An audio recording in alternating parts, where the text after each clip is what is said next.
parang sabi, bakit ba hindi namin nagawa to sooner?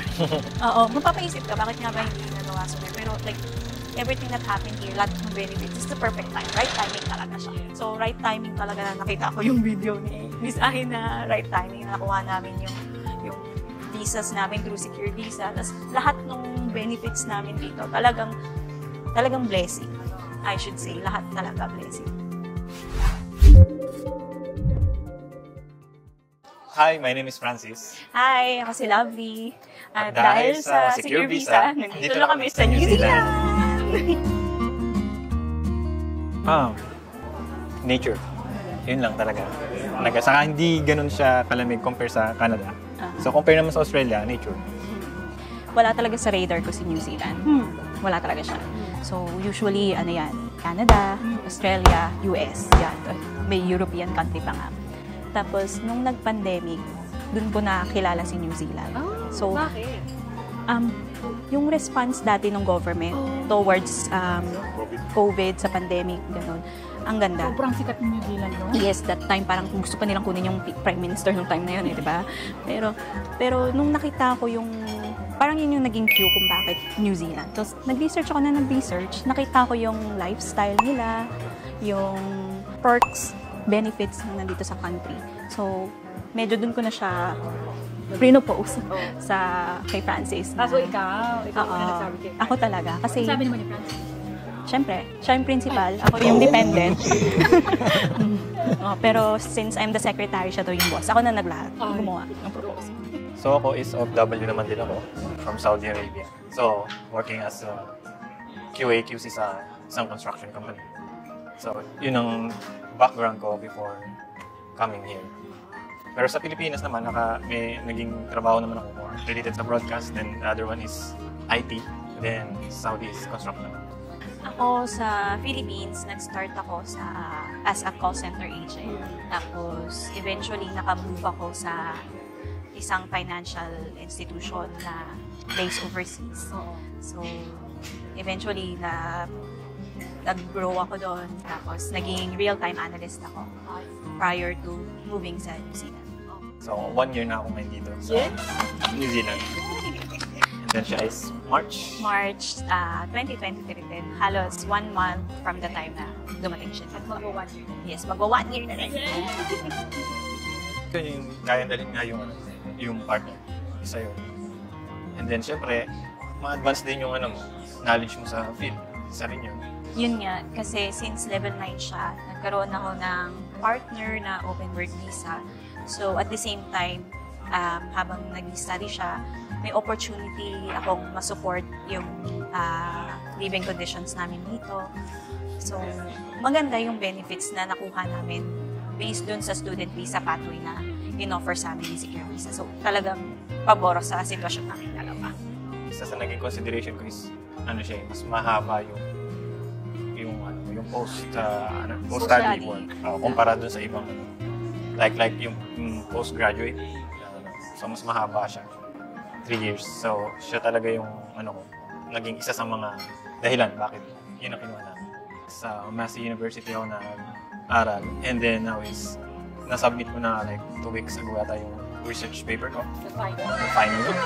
And then yun, waiting for yung marks. Actually, yung studies ng master's is heavy on research. So, hindi ko masasabing ganun ka siya kadali.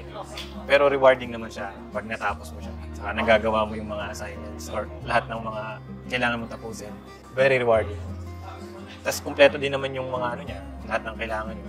Yung mga resources, nandun. So, everything, lahat supported naman ng school. Maganda naman yung ko dito. Yung naging takbo ng pag-aaral, yung experience overall. Kasi, una-una yung school is, siguro yung location, napakaganda. Isa rin yun. Tapos, conducive siya sa study kasi parang makaka-focus ka. Kasi nga, parang puro nature. And then, yung experience ko is yung nakamit ka ng maraming classmates. Kahit hindi mo kapareho ng course, nakaka-interact mo. Kasi parang maliit lang yung community namin doon. So, isa yun. Isa rin yun sa mahalaga kasi yung maka-meet ka ng mga bagong tao, different nationalities. Rin siya, maganda rin siya sa pagtira dito. Marami kang makikilala. Well, syempre, noong una, gusto ko talaga manirahan talaga dito in long term. So, isa si pagiging yung student pathway, isa siya sa mga kinonsider namin. Kasi parang siya yung nag-fit sakto sa profile namin eh. Kaya na-consider namin. Tapos yun nga yung goal nga is talagang gusto talaga namin dito tumira talaga. Kasi nung time na wala pa talaga sa radar namin yung mga work visa, ganun wala. Tapos, na-stumbled upon ko yung mga different videos nung different agencies about student pathway. Na-pique yung curiosity ko about the student pathway. Pero, nung nag-i-inquire na ako sa kanila, hanggang sa makita ko yung profile ni Secure Visa, yung medyo na-convince na siya na manood nung second time na webinar. Doon nga yung mga how you present the webinar, kung ano yung student visa or student pathway, ano yung parang benefits pag nag-student pathway ka, tapos ano yung mga services na in-offer nyo, ano yung mga post-services na in-offer nyo din after. So, knowing our personality, gano'n, parang gusto talaga namin nung guided na process, step-by-step process ng gagawin namin. Kasi medyo hindi kami yung ganun ka-focus madalas. Nung nakuha na namin yung services ni Secure Visa, kahit papano parang nakatulong siya na makapag-focus kami. Ganon. Tapos parang mas talagang nakatulong si Secure Visa para makuha namin yung goal namin. Yung pag-response niya, Secure Visa. Kasi yung sa iba nga kasi, yung palang umpisa pa lang sabi nila, manood ka na lang ng set. So si Secure Visa parang personal ka talaga niya ngayon. Okay, ganito yan kasi papaliwanag niya naman. Hindi ka lang basta manood ka na lang ganito. So talagang lahat ng inquiries mo, talagang napapaliwanag niya naman talaga ng maayos. Tsaka yung nagustuhan ko din kay Secure Visa, halimbawa, common naman, pag hindi mo naman alam lahat, di ba? So, binabalikan ka talaga nila pag may mga questions ka na hindi nila nasasagot on set, yung hindi nyo nasasagot on set, which is what I love nung kami kay Secure Visa.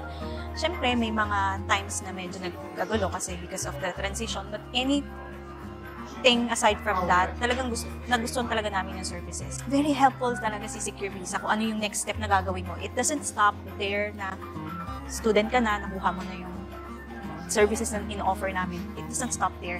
They will still guide you kung ano yung next step mo para ma-reach mo naman yung masunod na goal, which is talagang gusto ko. Talagang, kumbaga sa all worth it na kinuha mo yung services ni Secure Visa.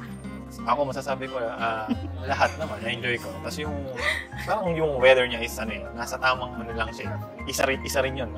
Hindi siya ganun kalamig, hindi siya ganun kainit. So ito yung parang perfect talaga ng weather. Tapos yun nga yung napakaganda ng nature, tapos maayos siya yung sistema nila dito. Yun, gusto ko din yung pagdating sa mga laws and benefits ng New Zealand. Talagang siya, pro-people, gano'n. Talagang naibabalik siya. Yung tax talaga, malaki din naman ang tax sa Philippines pero if you compare yung use ng tax from the Philippines tsaka dito, mafe-feel mo talaga. As in, like, kahit nasa syudad ka, may mga public parks na pwedeng ma-enjoy ng mga bata, yung public healthcare. Sa situation kasi namin, dahil since 1 year lang siya, akala mo hindi mo may enjoy yung public health. Pero, nagamit ko siya. Parang mga free medicines, ganun. May services na rin ako sa government hospital na akala ko babayaran ko, pero wala talaga. So, health-wise, ang ganda talaga. 100%. 100%. Sana naramdaman yun. Pero yes, talagang sobrang, to the point na naisip namin na dito na din mag-retire, ganun. Kasi, ang una mo talagang goal pag nag-a-abroad ka is makaipon ka so that you can retire comfortably sa Philippines, di ba? Pero, because of what we have experienced here, parang nabaliktad. Yung parang mag-iipon ka para, kahit nga minsan parang naisip kahit saktong ipon lang because the government helps yung mga retirees din nila. Nakita din namin yun Oo, talagang tutulungan ka. Tapos parang pabalik ka na sa Pilipinas, magbabakasyon ka, mga ganun. So talagang, mahal namin yung Pilipinas, don't get us wrong, mahal namin yung Pilipinas, pero yung future namin, talagang dito na namin nakikita sa New Zealand. 100. 10 din. Siyempre, may times na talagang nagkaroon ng challenges nung nag-coordinate. Pero, alam mo yung ang lakas ng bawi ni si Kirisa. Ang lakas talaga ng bawi ni si Kirisa. Which is, kaming dalawa, pag may questions kami, talagang tanongin natin to kay Net, tanongin natin to kay M. Kasi at least, hindi kami nanghuhula. Yun. Oo, hindi kami nanghuhula nung gagawin namin. Talagang, ipo-point ka nila sa tamang direksyon. Para talaga siyang yung sinasabi nga nila magsisimula ako ulit sa simula. Yes. Which is, it's not a bad thing. Oo. Kasi naman siya marami ka namang matututunan along the way. So, highly recommended ko mag-student, kayo yung mag-aaral sa mga hasukan. Tsaka din, parang nung nag-aaral siya, maganda din sana ako na lang nag-principal. No? Pero hindi. Yung nakikita ko kasi, minsan kasi pag pupunta ako sa uni niya, tas nakikita ko yung mga facilities ng school dito. It's like, bakit hindi ko na-experience to? So parang may encourage ka din. Oo, may encourage ka talaga na if there's an opportunity, gugustuhin mo din talagang mag-aral ulit. Yes. Kasi nakikita ko sa kanya yung bagay na I think nung nasa college siya, feeling ko hindi niya ginawa yun eh. Pero nung nandito na siya, parang ito na yung version 2.0 niya. Yun talagang pinaka. So, talagang teamwork talaga. Kasi may gagawin ka syempre, hindi lahat kasi kayang gawin ng isa. So, kakailanganin mo talaga si partner mo or yung misis mo para magampanan nyo yung goal niyo or matupad nyo yung goal niyo na sinets. Totoo yan. It's a teamwork. Which is, I should say, kaya kami nagkaroon ng good teamwork kasi nagkaroon kami ng magandang guidance. So, talagang hindi kami na nag-worry na after, ano ba yung gagawin namin after matapos yung student visa pathway namin, hindi talaga. So, talagang parang kumbaga, yung weight and anxiety mo na nawawala siya pag pag inaalala mo na yung mga steps na ginawa mo, mga challenges na na-overcome nyo as partner na nag-migrate kami. So, lakasan ng loob at saka teamwork, talagang teamwork. Katulad na sinabi ni Francis. Kasi hindi mo talaga magagawa na ikaw lang.